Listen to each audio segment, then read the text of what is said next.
Hello students, पिछले video lectures में हम मैट्रिक्स बीजगणित और सारणिक के बारे में विस्तृत रूप से अध्ययन कर चुके हैं। अब हम आगत निर्गत विश्लेषण इनपुट आउटपुट एनालिसिस के बारे में अध्ययन करेंगे। इनपुट आउटपुट एनालिसिस या आगत निर्गत तकनीक का प्रतिपादन हार्वर्ड विश्वविद्यालय के प्रोफेसर W. लियोनटीफ के द्वारा किया गया। विद्यार्थियों, W. लियोनटीफ को 1973 में नोबल पुरस्कार भी प्राप्त हुआ था। इस विश्लेषण का प्रयोग अर्थव्यवस्था की परस्पर निर्भरताओं और जटिलताओं को समझने के लिए किया जाता है। इनपुट आउटपुट एनालिसिस में इंटर इंडस्ट्री रिलेशंस अंतः उद्योग विश्लेषण को किया जाता है किस प्रकार विभिन्न उद्योग एक दूसरे से संबंधित होते हैं। विद्यार्थियों, सबसे पहले हमें आगत यानी इनपुट और आउटपुट यानी निर्गत का मतलब जानना जरूरी है। तो इनपुट का मतलब उस सामग्री से है जिसकी सहायता से उद्यमी उत्पादन करता है या जिसकी उद्यमी उत्पादन के लिए मांग करता है, और निर्गत वह है जिसे उद्यमी तैयार करके स्वयं बेचता है, यानी यह उत्पादक के द्वारा किया गया उत्पादन है। तो कहने का मतलब है कि जो आगत है वह यानी इनपुट किसी फर्म का व्यय है और निर्गत उसकी आमदनी मानी जाएगी, और इसलिए इनपुट्स का मौद्रिक मूल्य फर्म के लिए कुल लागत होती है और आउटपुट का मौद्रिक मूल्य फर्म का कुल आगम या टोटल रेवेन्यू होता है। विद्यार्थियों, इनपुट आउटपुट एनालिसिस के अनुसार संपूर्ण अर्थव्यवस्था में अंतः उद्योग संबंध एवं अंतः निर्भरता पाई जाती है। इसलिए एक उद्योग की इनपुट दूसरे उद्योग की आउटपुट होती है और विपरीत संबंध भी पाया जाता है। हम इसको एक उदाहरण के द्वारा समझ सकते हैं कि जैसे कोयला इस्पात उद्योग के लिए इनपुट है, इसी प्रकार कोयले उद्योग के लिए इस्पात इनपुट है, जबकि दोनों वस्तुएं अपने अपने उद्योग की आउटपुट हैं, उत्पादन हैं। विद्यार्थियों, आर्थिक क्रियाओं का अधिकांश भाग इंटरमीडिएट गुड्स यानी अंतःवर्ती वस्तुओं के उत्पादन में लगा रहता है। एक उद्योग के द्वारा जो उत्पन्न किया जाता है वह फिर से इनपुट के रूप में विभिन्न उद्योगों के द्वारा प्रयोग किया जाता है। कहने के मतलब ये है कि विभिन्न उद्योगों के बीच में एक चक्रीय प्रवाह चलता रहता है। तो इस प्रकार आगत निर्गत विश्लेषण में अर्थव्यवस्था के विभिन्न क्षेत्रों की परस्पर निर्भरता दिखाई जाती है। विद्यार्थियों, प्रत्येक उद्योग के द्वारा उत्पादित माल को दो भागों में बांटा जा सकता है। पहला अंतर उद्योग मांग यानी इंटर इंडस्ट्री डिमांड। इसमें हम एक उद्योग के माल की खपत अन्य कई उद्योगों में देख सकते हैं। जैसे कोयला उद्योग के द्वारा उत्पन्न कोयला विभिन्न उद्योगों के द्वारा काम में लिया जाता है और स्वयं कोयला उद्योग में भी उसका प्रयोग इनपुट के रूप में किया जाता है। दूसरा भाग है अंतिम मांग, यानी यह मांग उपभोक्ताओं की मांग होती है, जैसे उपभोक्ता कोयले की मांग करते हैं जिसे हम अंतिम मांग कह सकते हैं। जैसे हम गेहूं का उत्पादन ले सकते हैं कि गेहूं का उत्पादन है वह गेहूं अनेक उद्योगों में काम में लाया जाता है। ब्रेड इंडस्ट्री है, फ्लोर मिल्स हैं, उनमें काम में लिया जाता है। और गेहूं का जो प्रयोग है स्वयं बीज के रूप में भी गेहूं उद्योग में, गेहूं की खेती में काम में लिया जाता है। तो इस प्रकार किसी भी उद्योग या आर्थिक क्षेत्र के द्वारा जो कुल उत्पादन किया जाता है उसको हम उसकी कुल मांग को हम अंतर उद्योग मांग और अंतिम मांग इन दोनों के जोड़ से हम उसको प्राप्त कर सकते हैं। टोटल आउटपुट को हम अंतर उद्योग मांग और अंतिम मांग के योग से ज्ञात कर सकते हैं। इसी प्रकार आगत भी दो प्रकार के होते हैं। उत्पादित आगत यानी जो प्रोड्यूस्ड इनपुट्स हैं, जैसे विभिन्न आर्थिक क्षेत्रों में उत्पन्न किए जाते हैं, जैसे कोयला है, इस्पात है, गन्ना है, कपास है। दूसरा है प्राइमरी इनपुट्स, यानी इनमें वे इनपुट आते हैं जिनका उत्पादन प्रणाली के अंदर नहीं होता, जैसे श्रम है, पूंजी है। हम इसको जोड़ा गया मूल्य भी कह सकते हैं, यानी प्राइमरी इनपुट्स को हम वैल्यू एडेड भी कह सकते हैं, क्योंकि यह उत्पत्ति के मूल्य वैल्यू ऑफ आउटपुट और दी हुई व्यवस्था के बाहर से उत्पादित इनपुटों की लागत कॉस्ट ऑफ इनपुट्स के अंतर के बराबर होता है।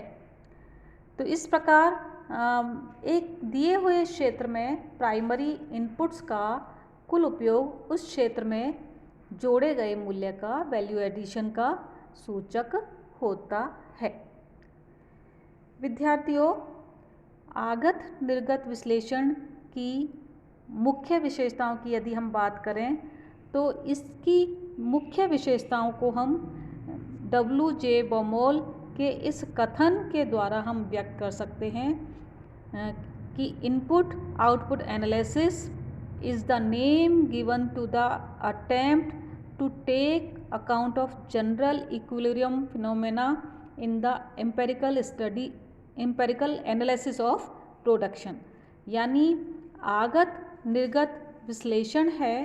एक तो इसमें वालरस के सामान्य संतुलन सिद्धांत का यह एक बहुत बेहतरीन उदाहरण है और ये उस अर्थव्यवस्था पर लागू होता है जो संतुलन में है। दूसरा, आगत निर्गत तकनीक मांग विश्लेषण से कोई सरोकार नहीं रखती, क्योंकि इसका काम केवल उत्पादन की तकनीकी समस्याओं पर विचार करना है और यह विश्लेषण अनुभवजन्य अन्वेषण यानी एम्पिरिकल स्टडी पर आधारित है। विद्यार्थियों, इसके बाद हम चर्चा करते हैं इनपुट आउटपुट एनालिसिस की अजम्पशंस के बारे में, मान्यताओं के बारे में। तो इनपुट आउटपुट एनालिसिस के अंतर्गत अर्थव्यवस्था पूर्ण संतुलन में मानी जाती है। समस्त अर्थव्यवस्था को दो क्षेत्रों, अंत्य उद्योग क्षेत्र और अंतिम मांग क्षेत्र में विभक्त किया जाता है और प्रत्येक क्षेत्र को आगे आगे सब डिवीजन किया जा सकता है। उत्पादन में कांस्टेंट रिटर्न्स टू स्केल प्राप्त हो रहे हैं, यानी पैमाने के समान प्रतिफल प्राप्त हो रहे हैं प्रत्येक उद्योग में, जिसका मतलब यह है कि यदि प्रत्येक इनपुट को यदि दुगना कर दिया जाए तो उत्पादन भी दुगना बढ़ जाएगा। इसके अलावा किसी भी अंत्य उद्योग की टोटल आउटपुट का किसी दूसरे उद्योग अथवा उसी उद्योग में अथवा अंतिम मांग क्षेत्र के द्वारा प्रयोग कर लिया जाता है। यह भी इसकी एग्जम्पशन है। और अगली मान्यता है कि प्रत्येक उद्योग में केवल एक ही वस्तु का उत्पादन किया जाता है, और यदि किसी उद्योग में यदि दो वस्तुएं उत्पन्न हो रही हैं, दो या दो से अधिक संयुक्त रूप से उत्पादित हो रही हैं, तो ये मान लिया जाता है कि उनका इस विश्लेषण में ये मान लिया जाता है कि उनका परस्पर अनुपात स्थिर है, यानी प्रत्येक उद्योग एक समरूप वस्तु होमोजेनियस कमोडिटी का उत्पादन करता है। इसके अलावा ये माना जाता है कीमतें उपभोक्ता की मांग तथा साधन की पूर्तियाँ दी हुई हैं। अर्थव्यवस्था में या उत्पादन में बाह्य मितव्यताएं या अमितव्यताएं नहीं हैं। और एक बहुत ही महत्वपूर्ण मान्यता है कि तकनीकी उन्नति स्थिर रहती है, और इसीलिए उद्योगों के इनपुट आउटपुट कोफिशिएंट स्थिर माने जाते हैं। हालांकि ये मान्यताएं बहुत वास्तविक नहीं हैं, लेकिन हम इनको मानकर चल रहे हैं अपने एनालिसिस में। इसके बाद हम चर्चा करते हैं आगत निर्गत विश्लेषण के बंद मॉडल और खुला मॉडल, ओपन मॉडल एवं क्लोज मॉडल के बारे में हम थोड़ी सी चर्चा कर लेते हैं। विद्यार्थियों, बंद मॉडल में जो अंतिम मांग है वह अलग से नहीं दी हुई होती, यानी कहने का मतलब ये है कि बंद मॉडल में अंतिम मांग स्वयं एक उद्योग का रूप धारण कर लेती है, और जो ओपन मॉडल है उसमें अंतिम मांग और प्राइमरी इनपुट्स जैसे श्रम की सेवाएं बाहर से दी हुई होती हैं, एक्सोजेनसली गिवन होती हैं। और क्लोज मॉडल में अंतिम मांग स्वयं एक उद्योग का रूप धारण कर लेती है, जिससे मॉडल में N+1 उद्योग हो जाते हैं, और बंद मॉडल में केवल अंतर उद्योग मांग ही रह जाती है। अब हम एक काल्पनिक मॉडल लेते हैं इनपुट आउटपुट एनालिसिस का। विद्यार्थियों, मैंने आगत निर्गत विश्लेषण की एक PDF भी आपको व्हाट्सएप ग्रुप पर शेयर की हुई है, जिसमें बहुत डिटेल में विस्तार से इनपुट आउटपुट एनालिसिस को समझाया गया है। इनपुट आउटपुट एनालिसिस में 3 चरण हैं। पहला है इनपुट आउटपुट टेबल का निर्माण, दूसरा है इनपुट आउटपुट कोफिशिएंट्स को ज्ञात करना, और तीसरा है जनरल सॉल्यूशन, सामान्य हल। तो सबसे पहले हम लेते हैं इनपुट आउटपुट टेबल। यहाँ पर मैंने 2 उद्योगों का इनपुट आउटपुट मॉडल लिया है, काल्पनिक मॉडल है ये, और यहाँ पर आंकड़े करोड़ रुपयों में दिए गए हैं। हम इन आंकड़ों को मात्राओं के रूप में भी ले सकते हैं। आप यहाँ देख रहे हैं कि एक तरफ हमने उपयोग करने वाले क्षेत्र यूजिंग सेक्टर्स लिए हुए हैं, जिसमें कोयला, इस्पात और अंतिम मांग, ये 3 क्षेत्र लिए हुए हैं। इन तीनों का योग कुल मांग को बताएगा। और इधर स्तंभ में ये जो पहला कॉलम है, इसमें हमने उत्पादन करने वाले क्षेत्र लिए हैं, कोयला, इस्पात, प्राइमरी इनपुट्स और कुल उत्पादन इसमें दिखाया हुआ है। इस टेबल को आप देख रहे हैं। इस टेबल को आपको देखने पर ये स्पष्ट हो रहा होगा, और मेरे द्वारा शेयर की गई PDF भी आपने पढ़ ली होगी, तो आपको अच्छी तरह से यहाँ पर संख्यात्मक उदाहरण में समझ में आ जाएगा कि इस टेबल में प्रथम पंक्ति में इस वाली प्रथम पंक्ति में कोयला उद्योग की मांग दर्शाई गई है। यानी कोयला उद्योग की कुल मांग 50 करोड़ रुपए की है, जिसमें से 10 करोड़ रुपए के कोयले की मांग स्वयं कोयला उद्योग के द्वारा की जा रही है, 20 करोड़ रुपए की मांग इस्पात उद्योग के द्वारा की जा रही है और 20 करोड़ रुपए की मांग अंतिम मांग के रूप में है और इस प्रकार कुल मांग 50 करोड़ रुपए की है। दूसरी पंक्ति में इस्पात उद्योग की कुल मांग दिखाई गई है कि इस्पात उद्योग की जो अंतर उद्योग मांग है वह 50 करोड़ रुपए की है। 30 करोड़ की मांग कोयला उद्योग के द्वारा की जा रही है, 20 करोड़ की मांग इस्पात उद्योग के द्वारा की जा रही है। इस प्रकार अंतर उद्योग मांग 50 करोड़ रुपए और अंतिम मांग भी 50 करोड़ रुपए है और कुल मांग 100 करोड़ रुपए है। विद्यार्थियों, यदि हम इस टेबल के कॉलम वाइज हम देखें तो यह जो प्रथम कॉलम है जिसमें आप इस कोयला उद्योग का कॉलम ये देख रहे हैं, फर्स्ट कॉलम, इसमें आप देखिए फर्स्ट कॉलम जो है यह कोयला उद्योग की इनपुट रिक्वायरमेंट्स को जो आगत आवश्यकताएं हैं उनको बता रहा है। जैसा कि कोयला उद्योग का कुल उत्पादन 50 करोड़ रुपए का है। इस 50 करोड़ रुपए के कोयले को उत्पन्न करने के लिए कोयला उद्योग के लिए 10 करोड़ का कोयला चाहिए, 30 करोड़ का इस्पात चाहिए और 10 करोड़ के प्राइमरी इनपुट्स चाहिए, जैसे श्रम और पूंजी के रूप में हम ले सकते हैं इसको। तो इस प्रकार यह प्रथम कॉलम कोयला उद्योग की इनपुट रिक्वायरमेंट्स को बताता है। इसी प्रकार यह दूसरा कॉलम इस्पात उद्योग की इनपुट रिक्वायरमेंट्स को बता रहा है।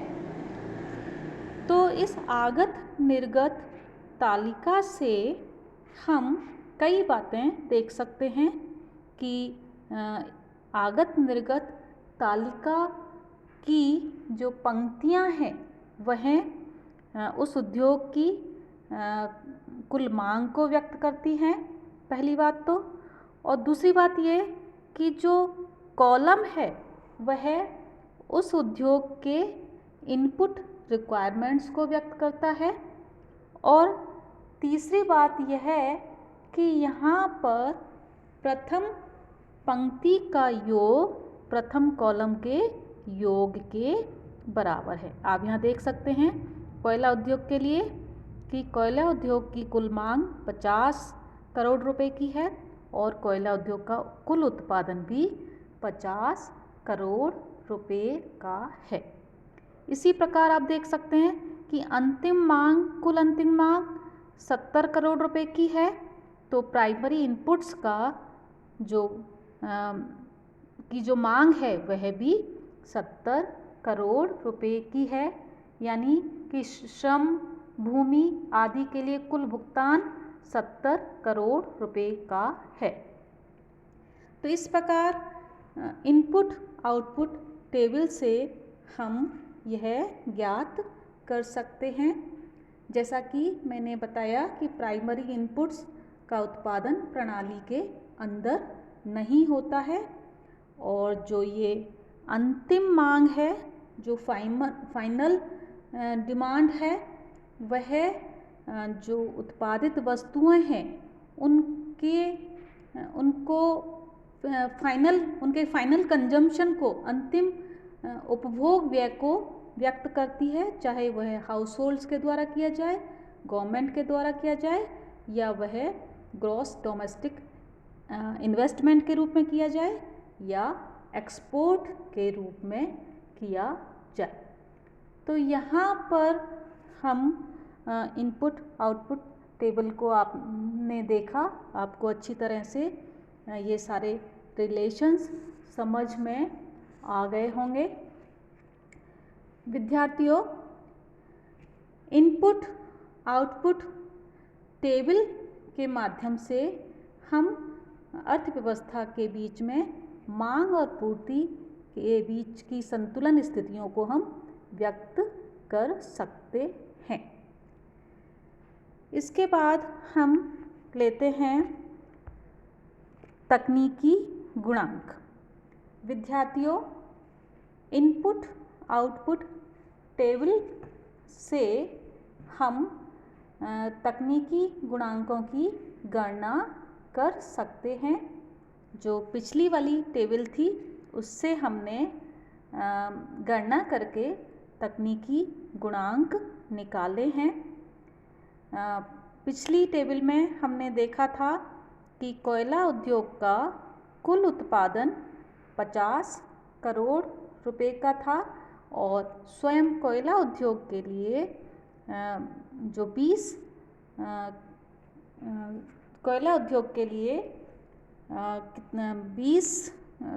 10 करोड़ का कोयला चाहिए, तो उसका जो इनपुट गुणांक होगा कोयला उद्योग में वह होगा 10 डिवाइडेड बाई 50।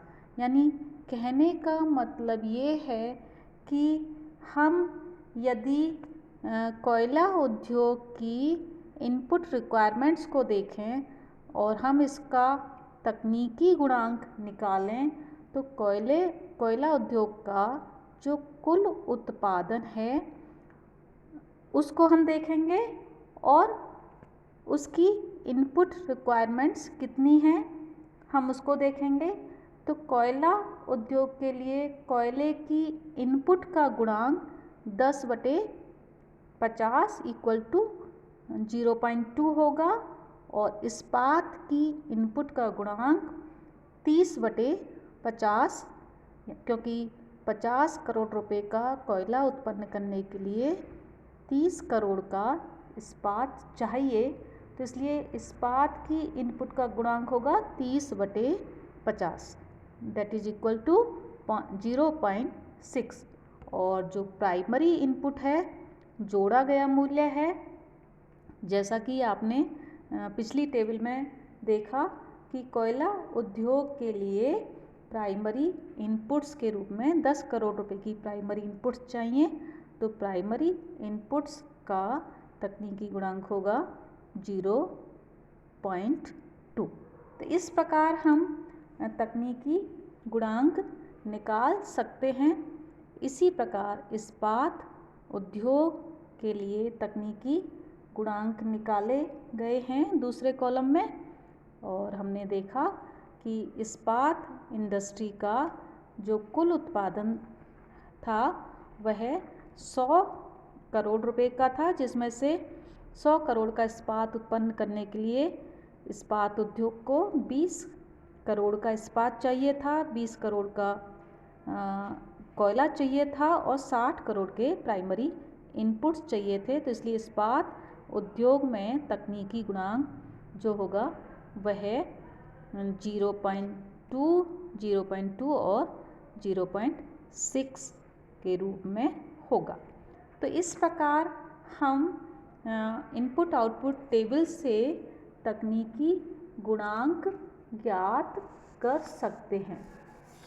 विद्यार्थियों, इनपुट आउटपुट कोफिशिएंट्स को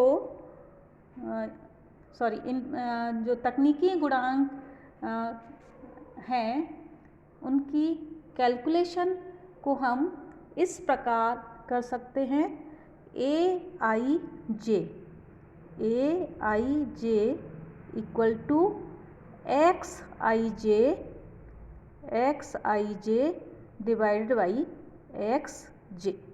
यानी कहने का मतलब है कि हम जो किसी उद्योग में जो तकनीकी गुणांक है उसको प्राप्त करने के लिए उस पर्टिकुलर सेल में कोस्ट में जो वैल्यू है उस वैल्यू को उस कॉलम के टोटल से डिवाइड कर देते हैं। तो XIJ यहाँ पर उद्योग I से उद्योग J को बेचा गया है, सेल है। XJ J उद्योग की कुल आउटपुट है और AIJ J उद्योग में I उद्योग की इनपुट का गुणांक है। यह मैंने विस्तृत रूप से आपको अपनी PDF में भी बताया हुआ है, आप उसका अच्छी तरह से अध्ययन करें। विद्यार्थियों, सामान्य रूप से तकनीकी गुणांकों को हम इस प्रकार प्रस्तुत कर सकते हैं, क्योंकि हमने दो ही उद्योग लिए हैं, कोयला उद्योग और इस्पात उद्योग।